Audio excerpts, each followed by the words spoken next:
பணம் யார் இழந்தா? வாரம்மா வாரேன். இன்னொரு தடவை கால் வந்துட்டானே. கண்கள் காணும் கனவினிலே உன்முகம் இருக்கும், காற்றில் ஆடும் ரோஜா பூ சிவந்தே சிரிக்கும். அண்ணா வணக்கம். நம்ம கேட்க வந்த கேள்வி வேற. சாமி பணத்தை எழுதணும்னு சொன்னது அதுவும் நமக்கு இருக்கலாம்.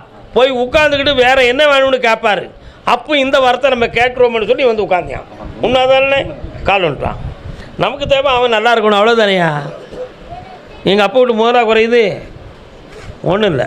கொஞ்ச நேரம் கண்ணை மூடி பிரார்த்தனை பண்ணிட்டு கேட்க வந்த கேள்வி என்கிட்ட கேட்டு சொல்லிடுறேன்.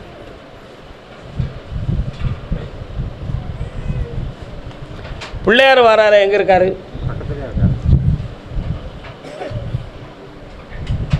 பெருமாள் கோயில் வருது, எங்கே இருக்கு? வராரு, அதான் கேட்டேன். திருப்பதி வெங்கடாச்சலபதி என்னை ஏமாயிட்டான் அந்த பையனு சொல்கிறாரு. என்ன விஷயம்? திருப்பதி போயிட்டு வந்திருக்கீங்களா? அதுக்கு பிறகு போகணும்னு சொல்லிட்டு போகாமல் இருக்கிறீங்களா?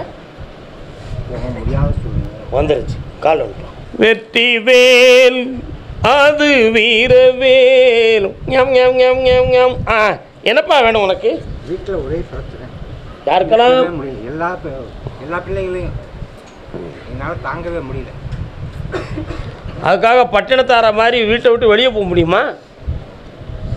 நிம்மதி வெளியில் போனால் தான் கிடைக்கும்னு இருக்கு. போறியா? அது ஒரு எண்ணம் இருந்துச்சு.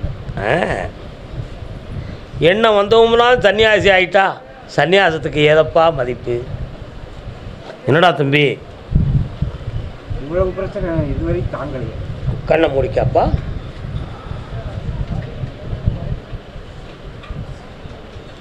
எல்லாருடைய மனதையும் கட்டிட்டேன்.